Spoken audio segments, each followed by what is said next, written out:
বলছে উনি যখন রমজান মাসে তারাবি পড়াতেন প্রত্যেক রেখাতে একবার করে কোরআন খতম করতেন। আচ্ছা, প্রত্যেক রেখাতে একবার কোরআন খতম করলে মিনিমাম তো 1 ঘন্টা তো লাগবেই। আপনি মোবাইলেও যদি শোনেন কতক্ষণ লাগবে? 1 ঘন্টা।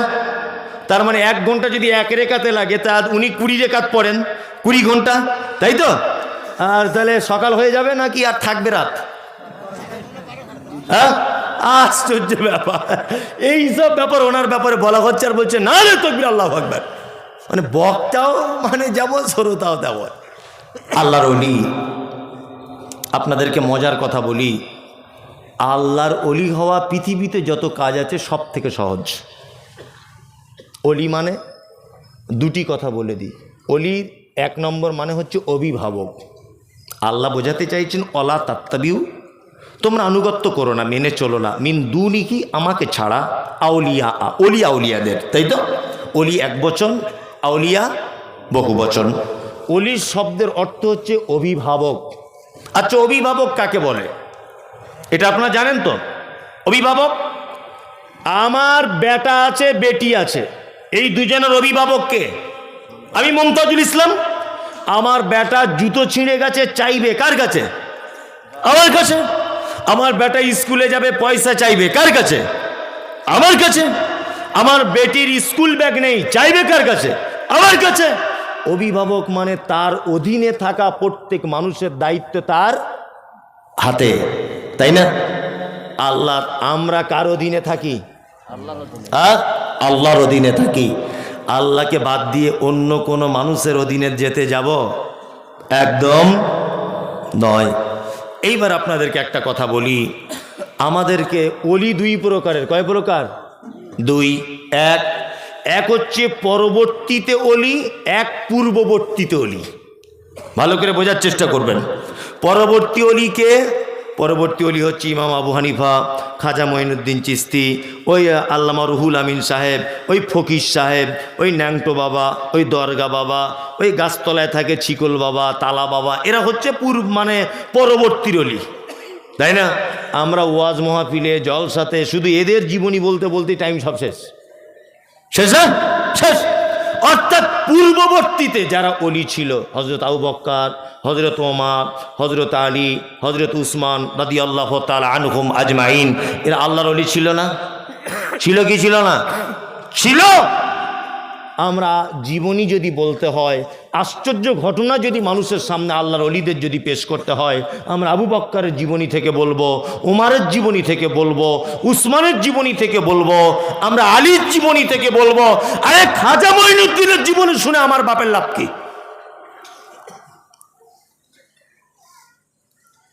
ফুরফুরা শরীফের পীর সাহেব দাদা হুজুর, ওনার জীবনী শুনে আমার লাভ কি?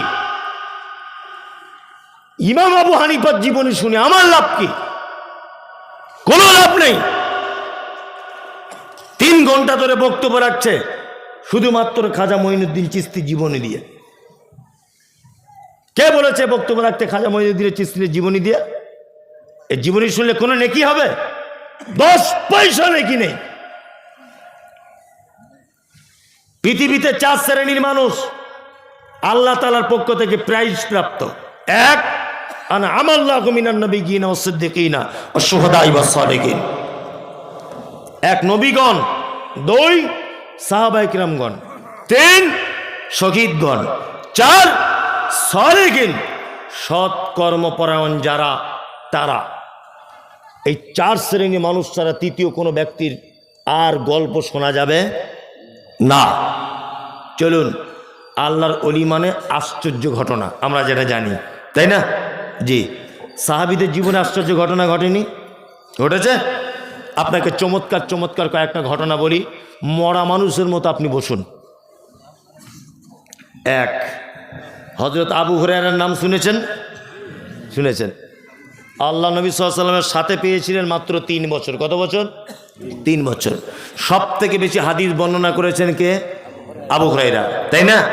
হাদিসের পাতা উল্টালে আনাবি হুরায়রাতা, আনাবি হুরায়রাতা, আনাবি হুরায়রাতা, সব জায়গাতে। আর মহিলাদের মধ্যে আনা আয়েশাতা রাদিয়াল্লাহু তাআলা আনহা, আনা আয়েশাতা রাদিয়াল্লাহু তাআলা আনহা।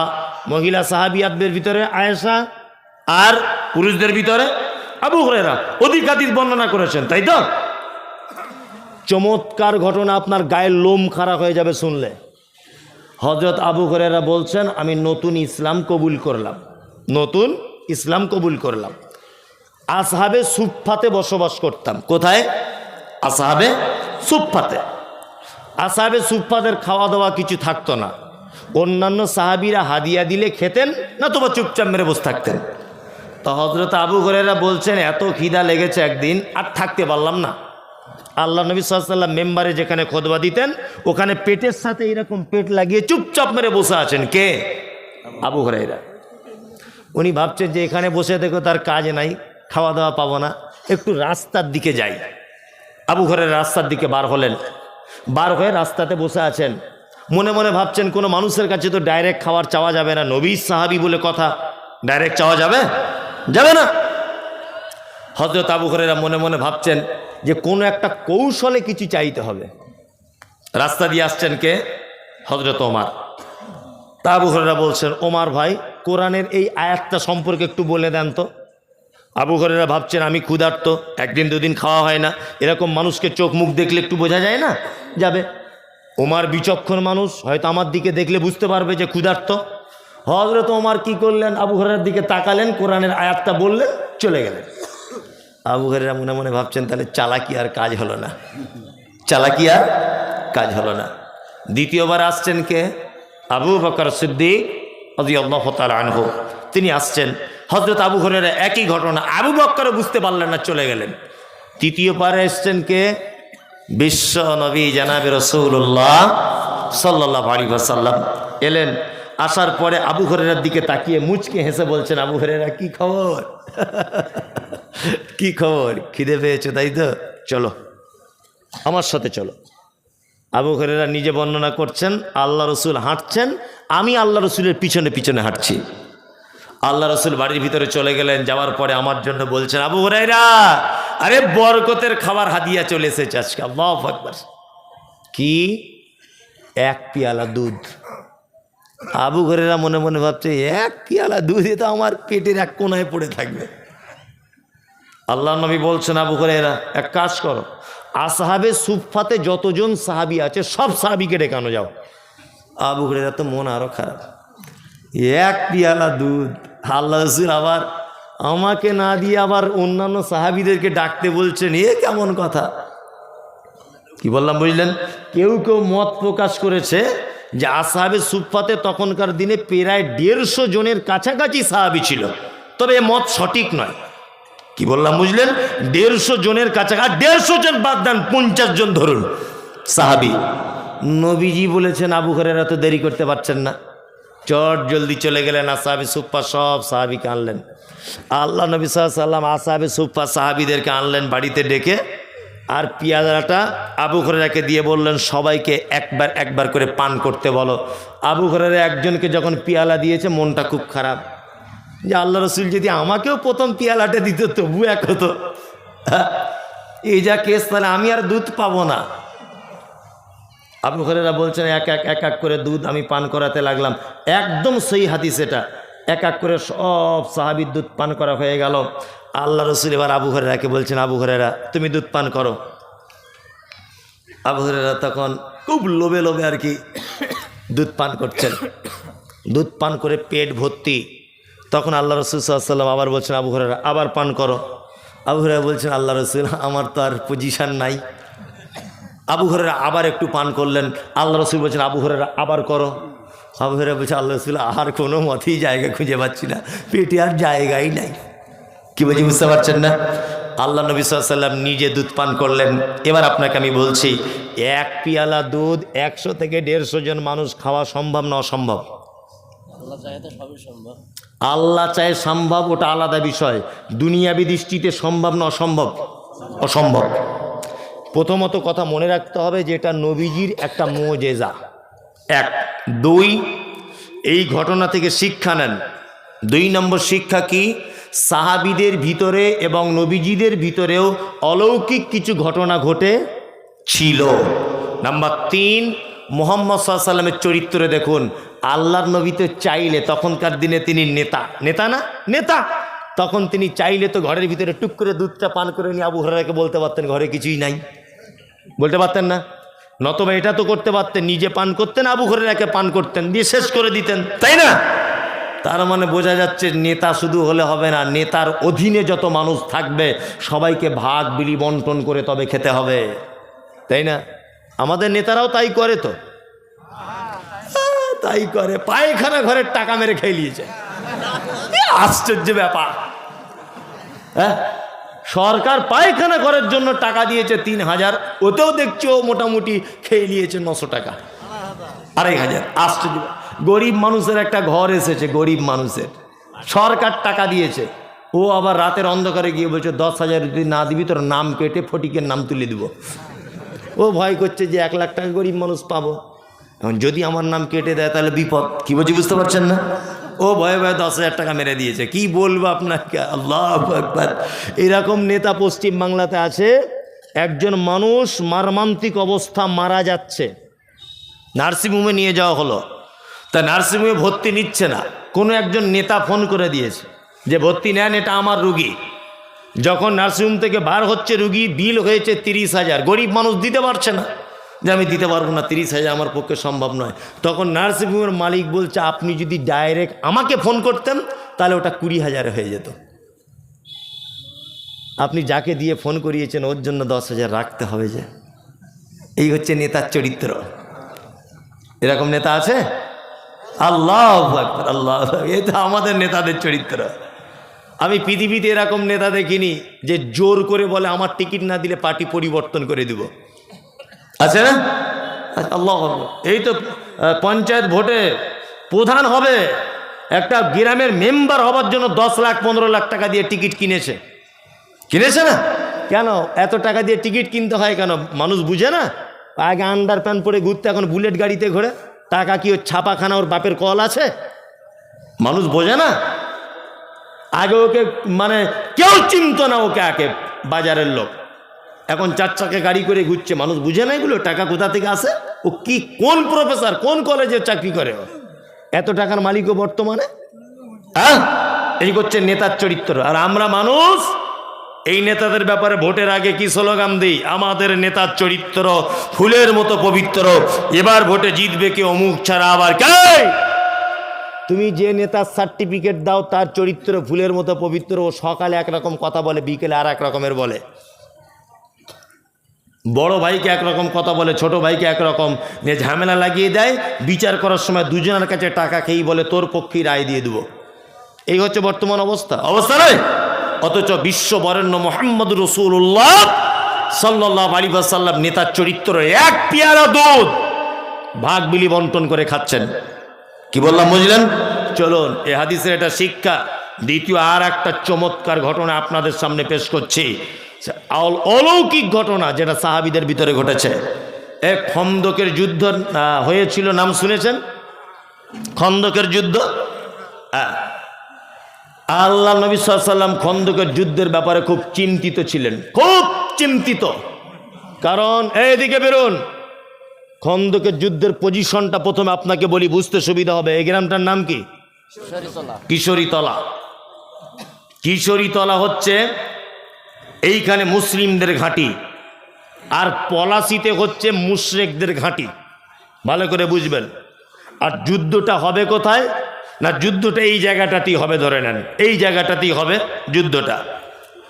মুসলিমরা সংখ্যায় কম, মুশরিকরা সংখ্যায় বেশি। আল্লাহ নবী সাল্লাল্লাহু আলাইহি ওয়াসাল্লাম চিন্তা করছেন তাহলে আমার সাহাবীগুলোকে সব শেষ করে দিবে মেরে, কি করা যায়। সালমান ফার্সি বলে একজন যুবক ইয়াং সাহাবী আল্লাহ নবীকে বলছেন, আল্লাহ নবী এক কাজ করলে হয় না? তা বলছে কি? বলছে আমাদের আর ওদের মাঝখানে একটা খাল যদি আমরা কেটে দিই। এই ঘটনাটা মন দিয়ে শুনুন। খাল যদি কেটে দিই তাহলে মনে হয় ভালো হবে। আল্লাহ রসুল বলছেন খাল কেটে দিলে উপকার কি? বলছে ওরা যদি আমাদেরকে আঘাত করতে আসে তাহলে খালে নেমে উঠে তবে তো আমাদেরকে মারবে। ওরা যখন খালে নামবে উপর থেকে আমরা আঘাত করব।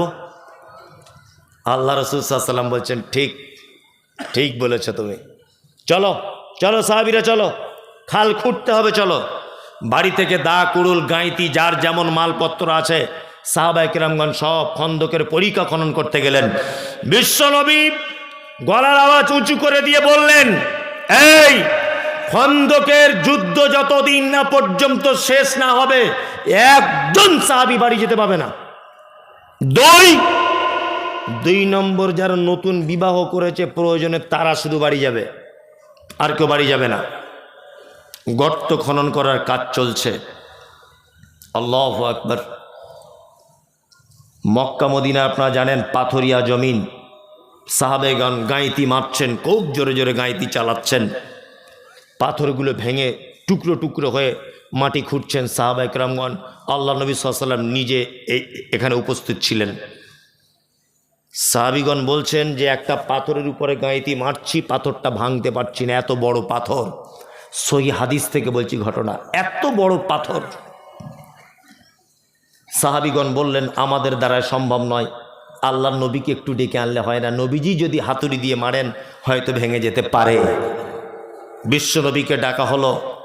বিশ্বনবী মুহাম্মদ রাসূলুল্লাহ সাল্লাল্লাহু আলাইহি ওয়াসাল্লাম এলেন, হাতে একটা গাঁইতি কুরুল কোদাল কিছু একটা নিয়ে পাথরের উপর আঘাত করলেন। সমস্ত সাহাবীরা যে পাথর ভাঙতে পারছিলেন না, নবীজি একবার আঘাত করার পরে একদম ধুলোর মতো উড়ে চলে গেল পাথর। হযরতে জাবের বলে একজন সাহাবী, তিনি বলছেন যে আল্লাহ রাসূল সাল্লাল্লাহু আলাইহি ওয়াসাল্লাম পাথরে মারার জন্য যখন হাত তুললেন, আমি নবীজির পেটের দিকে তাকিয়ে দেখলাম নবীজির পেটে পাথর রাখা আছে। হযরতে জাবের এই দৃশ্য দেখে নবীজিকে জিজ্ঞেস করে বলছেন, আল্লাহ রাসূল, আগে তো কোনোদিন দেখিনি আপনার পেটে পাথর, আজকে কেন? বিশ্বনবী বললেন, জাবের, আসলে এত খিদা লেগেছে যে সহ্য করতে না পেরে পেটে পাথর রেখেছি, যাতে পেটটা একটু ভারী ভারী অনুভব হয়, কষ্ট কম হবে। আল্লাহু আকবার। হযরতে জাবের নবীজির পেটে পাথর দেখে আর স্থির থাকতে পারলেন না। নবীজিকে বলছেন, জাবের, আল্লাহ রসুল আপনি একটু আমাকে অনুমতি দেন, আমি বাড়ি যাব। আল্লাহ রসুল বলছেন, জাবের বাড়ি চলে যাও। হযরতে জাবের বাড়ি গেলেন, বিবিকে ডেকে বলছেন, তাড়াতাড়ি করে এসো। আশ্চর্য ঘটনা, আমি নিজে চামড়ার চোখে দেখলাম বিশ্ব নবীর পেটে পাথর রাখা আছে। বাড়িতে কিছু খাবার আছে? জাবেরের স্ত্রী বলছে, একটা বকরির বাচ্চা আছে, আর দুটো একটা বাচ্চা ছেলের মতো খাবারের আটা আছে।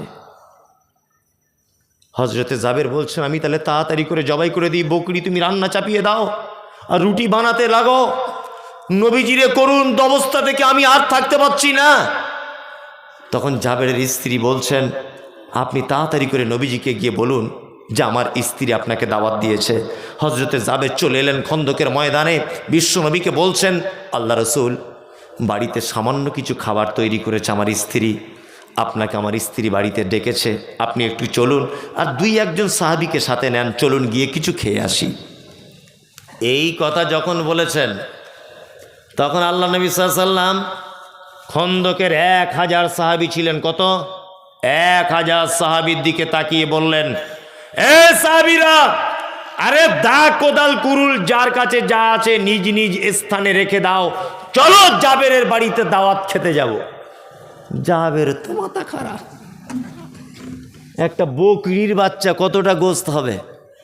3 কেজি 4 কেজি হবে, হয়তো 5 কেজি হবে। 1000 সাহাবী, কত?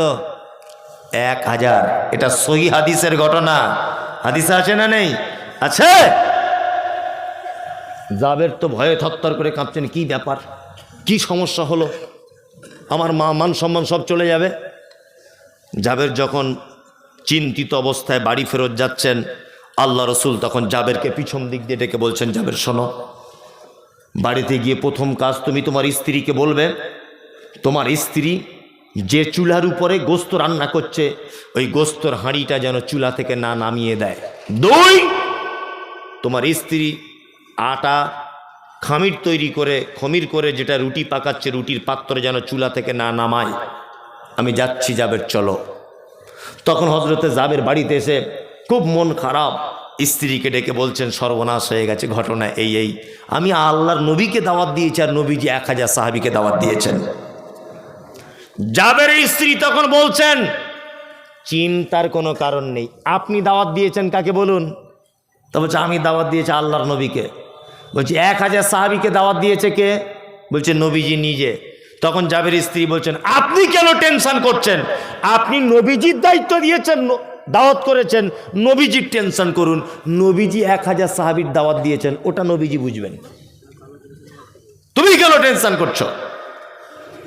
ওই জন্য বারবার বলি বুদ্ধিমান মেয়েকে বিয়ে করবেন। বিয়ে করার সময় কি করা লাগবে? বুদ্ধিমান মেয়েকে বিয়ে করতে হবে, আল্লাহওয়ালি মেয়েকে। আর আমরা আল্লাহু আকবার, চামড়া পরিষ্কার বলছে খুব পছন্দ, খুব। কি বললাম বুঝলেন না? আমাদের বেটা বেটি দেখতে যাওয়ার নিয়ম কি? গিয়ে বেটার বাপ বলছে মা তোমার নাম কি? বলছে শেফালি খাতুন। শেফালি? হ্যাঁ শেফালি। আচ্ছা তোমার ভাই আছে মা? না আমার ভাই নেই, আমি বাপের একটা বেটি। তোমার আব্বা কি করে? না আমার আব্বার ওই বাজারে 4টে দোকান আছে, আর আমার আব্বার 4টে লরি আছে। বলছে তাই নাকি? বলছে হ্যাঁ। মানে ও ভাবছে মনে মনে ওর বাপের 4টে লরি আর 4টে দোকান, মানে ওর বাপের বয়স হয়ে গেছে, ওর বাপ মরে গেলেই সব জমি আর গাড়ি আমার বেটার হয়ে যাবে। ও এইটা ভাবছে, খুব পছন্দ। মেয়েটাকে তখন লাস্টে জিজ্ঞেস করছে মা তুমি পড়াশুনো করেছো? বলছে হ্যাঁ বিএ পাস করে। বলছে আর কলেজে টলেজে যাও না? বলছে না কলেজে আর যাচ্ছি না। বলছে তাহলে এখন কি করছো? বলছে এখন মাঝে সাঝে টিকটকে ভিডিও করে ছাড়ি। চাচা বাড়ি এসে ওর বউকে বলছে সাংঘাতিক বৌমা দেখেছি গো। বলছে কেমন বৌমা? বলছে শুধু বৌমা না, টিকটকের নায়িকাও বটে। মোবাইলটা খুলে দেখো, বাড়ি এলে ছেলেকে বলবে টিকটকের নায়িকা। চামড়া পরিষ্কার, দেখতে খুব সুন্দরী। চামড়া পরিষ্কার বলে সুন্দরী নয়। আল্লাহ নবী সাল্লাল্লাহু আলাইহি ওয়াসাল্লাম বলেছেন নারীকে 4টে গুণ দেখে বিয়ে করো। কটা? 4টে বৈশিষ্ট্য। এক, সে সুন্দরী কি না। এখানে একটা প্রশ্ন আলেম ওলামার আজও পর্যন্ত বলেছে কি জানা নেই। সুন্দরী বলতে কি? যে মেয়েটার দাঁত উঁচু, চোখটা টেঁড়া, ওই মেয়েটা আল্লাহ নবী সাল্লাল্লাহু আলাইহি ওয়াসাল্লামের এই হাদিসের উপর আঙুল তুলতে পারে কি পারে না? পারে। যে মেয়েটা বেঠে, যে মেয়েটা কালো, আফ্রিকার মতো কুচকুচে কালো, ও তো সুন্দরী নয় আমাদের দৃষ্টিতে। কিন্তু নবীজি বলেছেন সুন্দরী মেয়েকে বিবাহ করো। আদেও সুন্দরী বলতে কি বোঝানো হয়েছে সেটা দেখতে হবে। কাজী নজরুলের ভাষা মনে পড়ে যায়, দেখিতে পলাশ ফুল অতি মনোহর, গন্ধ বিনে সবে তারে করে অনাদর।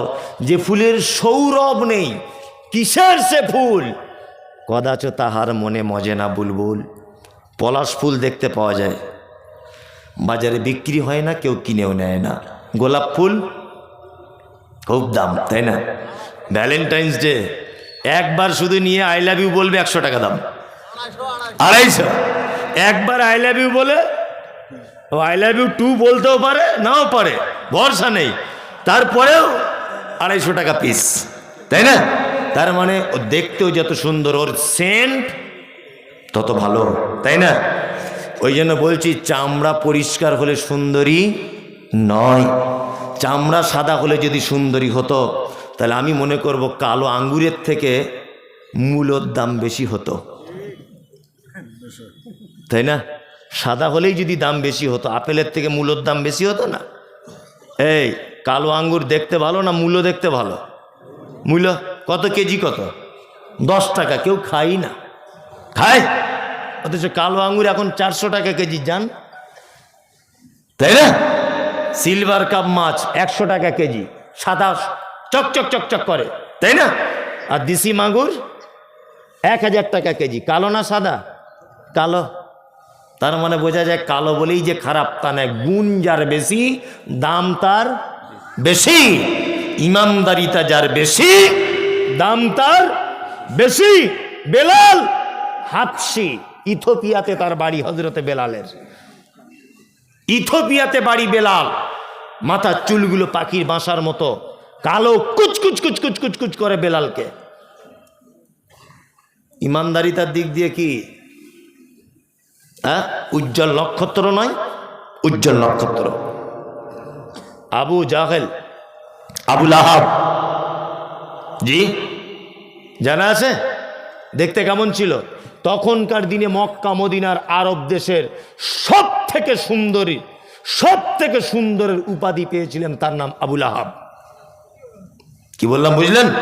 সব থেকে সুন্দরী, সুন্দর, কিন্তু ইমান ভিতরটা খারাপ। টিকতে পারবে আল্লাহর দরবারে? বেলাল টিকতে পারবে? টিকতে পারবে। এই যে কথা বলছিলাম, জাবেরের স্ত্রী কথা বলছেন, নবীজি দাওয়াত করেছেন সাহাবিদের, নবীজি বুঝবেন। আল্লাহ নবী 1000 সাহাবিকে নিয়ে জাবেরের বাড়িতে ঢুকছেন। ঘটনাটা শুনুন, কত চমৎকার। আল্লাহ নবী সাল্লাল্লাহু আলাইহি ওয়াসাল্লাম জাবেরকে বলছেন, জাবের এক কাজ করো, কই কোথায় হাঁড়ি কুড়ি আসে বলো। জাবের বলছেন, ওই দেখুন গোস্তের, এই দেখুন রুটির। আল্লাহ নবী সাল্লাল্লাহু আলাইহি ওয়াসাল্লাম জাবেরকে একটা নিয়ম বলে দিলেন, 10 জন করে সাহাবি ভিতরে ঢোকাও। কতজন করে? 10 জন। জাবের 10 জন করে সাহাবি ঢোকাচ্ছেন, গোস্ত রুটি দিচ্ছেন, আল্লাহ রসুল খাচ্ছেন, চলে যাচ্ছেন। এইভাবে 1000 সাহাবির পেট ভর্তি হয়ে গেল। বিশ্বনবী বলছেন, জাবের তুমি রুটি খাও, তোমার পরিবারকে খাওয়াও।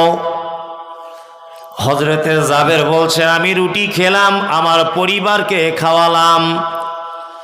জাবের বলছেন, ইয়া রাসূলুল্লাহ, কে রুটি তো এখনো যেমন তেমনকার আছে, গোস্ত যেমন তেমনকার আছে, ওদার নবী বাকিটা কি করব? বিশ্ব নবী বলছেন, জাবের তোমার প্রতিবেশীদের ভিতরে রুটি তরকারি বিলি বন্টন করে দাও। হযরতে জাবের বলছেন, আমার প্রতিবেশীদের ভিতরে বিলি বন্টন করে দিলাম, তারপরেও যেন যেমনকার মাল তেমন আছে। হযরতে জাবের বলছেন, সেই দিনকার গোস্ত রুটি যদি গোটা মদিনা শহরবাসীকে আমি যদি বিলি বন্টন করে দিতাম, গোটা মদিনার মানুষ যেন খেয়ে পরিতৃপ্ত সহকারে তার ক্ষুধা নিবারণ হয়ে যেত, তাও যেন কম হয়ে যেত না। আল্লাহু আকবার। কতটা বকরি? একটা বাচ্চা, আর রুটি 2-3টে বাচ্চা ছেলে। আমরা যদি অলৌকিক কোনো ঘটনা যদি শুনতেই হয় আল্লাহর ওলিদের, আমরা এইগুলো শুনবো, তাই না? হাদিস থেকে শুনবো, তাই না? জি, এর থেকে আপনি শিক্ষা গ্রহণ করুন। আপনাকে আমি বলে দিচ্ছি কয়েকটা কথা। সেটা হচ্ছে এই যে আপনার স্ত্রী আপনার বাড়িতে বরকত না হবার কয়েকটি কারণ বলে দিব। ছোট্ট কথা আমল করুন, আমি আর 5 মিনিট আছি। 1, বাজার থেকে যদি আপনি 1 কেজি গোস্ত কেনেন, আপনার স্ত্রীকে বলবেন 750 গ্রাম রান্না করতে, 250 গ্রাম ফ্রিজে ঢুকিয়ে রাখতে, বরকত হবে। কি বললাম বুঝলেন? বাড়ি থেকে বাজার থেকে বেগুন এনেছেন 4 পিস, 3 পিস রান্না করুন, 1 পিস রেখে দেন। 2, আপনার স্ত্রীকে বলবেন আমাদের দরজা থেকে যেন কেউ ফেরত না যায়। তুমি যত কাজেই ব্যস্ত থাকো, তুমি উত্তম কথা বলে ভিখারিকে বাড়ি থেকে বিদায় জানাবে, সাদকার নেকি পাবে। নাম্বার 3, আপনার স্ত্রীকে আজকে থেকে একটা অভ্যাসে পরিণত করাবেন যে তরকারি যাই রান্না করে একটু ঝোল করে রান্না করবে, এতে বরকত হবে। নাম্বার 4, আপনার স্ত্রীকে বলবেন হাঁড়ি থেকে ভাত যখন খুলবে, চামচটা যেন হাঁড়ির মাঝখানে যেন মেরে না দেয়, হাঁড়ির এক সাইড দিয়ে ভাতটা খুলতে বলবেন, মনে থাকবে। নাম্বার 6, আপনার স্ত্রীকে বলবেন চাউলের বস্তাতে এখনো 3 দিনের রান্না করার চাউল আছে, আপনি আবার চাউল কিনে ওই বস্তাতে ঢেলে দিবেন, চাউলে বরকত হবে। তেলের বোতলে এখনো 150 গ্রাম তেল আছে, 2 দিন রান্না করা যাবে, আবার বাজার থেকে তেল এনে ওই বোতলে ঢেলে দেন, তেলে বরকত হবে। কি বলছি বুঝতে পারছেন? একেবারে চাউলের বস্তা ঢেলে নিয়ে আর রান্নার কিছু নেই, আগামীকাল আপনার স্ত্রী তখন বলছে বাড়িতে কিছু নাই, কিছু আনো, আনতে তখন দেরি হয়ে গেল। হ্যাঁ, হঠাৎ 2 জন মেহমান এসেছে, রাতের বেলা চাউল নাই, অপমান হবেন কি হবেন না? 1 কেজি মাংসের ভিতরে 750 গ্রাম রান্না করতে বলুন, 250 গ্রাম রেখে দিতে বলুন। কারণ আপনারা দুপুরবেলা খাওয়া দাওয়ার পরে হঠাৎ করে মেহমান এসেছে বাড়িতে, পরিচিত মানুষ, আপনার দুলাভাইয়ের ভাই, আপনি কি করবেন? দুপুরবেলাতে কোনো গোস্তর দোকান খুঁজে পাওয়া যায় না, আপনি কি করবেন? ফ্রিজ থেকে 250 গ্রাম মাংস বার করে কোনো রকম মান সম্মানটা বাঁচবে কি বাঁচবে না? বাঁচবে। ওই জন্য বলছি, জ্ঞানী মানুষ, জ্ঞানী মহিলাকে বিবাহ করবেন, সুন্দরী বলতে পর্দানাসীন আল্লাহওয়ালি মেয়েকে বিবাহের প্রস্তাব রাখবেন, আপনার এহকাল এবং পরকালে কি সুখে থাকবেন। কি বললাম বুঝলেন? বিনীত অনুরোধ থাকলে এই, আল্লাহ সুবহানাহু ওয়া তাআলা বলছেন ওয়ালা তাত্তাবিউ মিন দুনিহি আউলিয়া কলিলাম মা তাযাক্কারুন। আল্লাহ বলছে এতক্ষণ পর্যন্ত যে কথাগুলো কোরআন মাজিদ আমি বললাম, কলিলাম মা তাযাক্কারুন, এই ব্যাপারগুলো অল্প সংখ্যক মানুষ বুঝে। অল্প সংখ্যক মানুষ বুঝে দুনিয়াতে পীর ফকিরের দল বেশি না সঠিক দল বেশি? হ্যাঁ, পীর ফকিরের, তাই না? আল্লাহ বলছে কালিলাম মা তাযাক্কারুন। এই কথাগুলো অল্প সংখ্যক মানুষ বুঝে। এখানে যারা বসে আছেন সকল দিনই ভাই এবং বোনেদের কাছে বিনীত অনুরোধ, ছোট্ট ছোট্ট করে কয়েকটা কথা বলে রাখছি। যারা ব্যস্ততার মধ্যে আছেন আপনি চলে যেতে পারেন, কোনো সমস্যা নেই, তবে কথা বলবেন না। যদিও 12টা পর্যন্ত টাইম, 12টা বেজে গেছে। হ্যাঁ 5 মিনিট বাকি আছে, যাই হোক। আর আমি অসুস্থ রুগী, আজকে 10 দিন পরে আজকে প্রোগ্রাম করতে এলাম, যাই হোক। তা আপনাদেরকে কয়েকটা আমি কথা বলে রাখছি। আগামী 2-3 দিনের মধ্যে রমজান ঢুকছে, তাই না? ইনশাল্লাহ আমরা প্রস্তুতি গ্রহণ করব। আমাদের প্রস্তুতি বলতে কি, ছোলার দাম কত, ফলের দাম বেড়েছে না কমেছে, একসঙ্গে 5 কেজি মুড়ি কিনে রাখ, ঘুগনি করে খেতে হবে, মটর কিনে রাখ, এই সব প্রস্তুতি আমাদের, তাই না? জি। তার মধ্যেও আল্লাহওয়ালা অনেক মানুষ আছে যারা শারীরিক ব্যাপারে প্রস্তুতি থাকে, ইবাদতের ব্যাপারে প্রস্তুতি থাকে। আল্লাহ মাকে রমজানের 30টি সিয়াম আমাদেরকে মানে আমাদের দ্বারা তুমি করিয়ে নাও, বলুন আমিন। আমিন। সিয়াম পালন করুন। অবশ্যই সিয়াম এমন একটি ইবাদত, এটা অন্তরের ভিতরে তাকওয়া, আল্লাহ ভীতি সৃষ্টি করে। আপনি 1 ওয়াক্ত নামাজ যদি ছেড়ে দেন, মানুষ বুঝতে পেরে যাবে, পারবে না? পারবে। আপনি যদি যাকাত না দেন, তবুও কিছু মানুষ বুঝতে পেরে যাবে, পারবে না? পারবে। কিন্তু আপনি রমজানে রোজা রাখেন, বাথরুম ঘরে গিয়ে যদি 1 ঢোক পানি খান, পৃথিবীর কেউ বুঝতে পারবে? পারবে না। আপনি ওই পানি থেকে নিজেকে যখন আটকাবেন, তখন হবেন আপনি কি? মুমিন, মুত্তাকি, পরহেজগার। তাত্তাকুন, আল্লাহ ভীতি আপনার ভিতরে কাজ করছে। আপনি আল্লাহর দরবারে বলতে পারবেন, আল্লাহ বাথরুম ঘরেও পানি পান করার সুযোগ ছিল, কিন্তু আমি তোমার ভয়ে করিনি, তাই না? জি। আপনারা সকলেই প্রস্তুতি গ্রহণ করুন সিয়াম পালন করার জন্যে।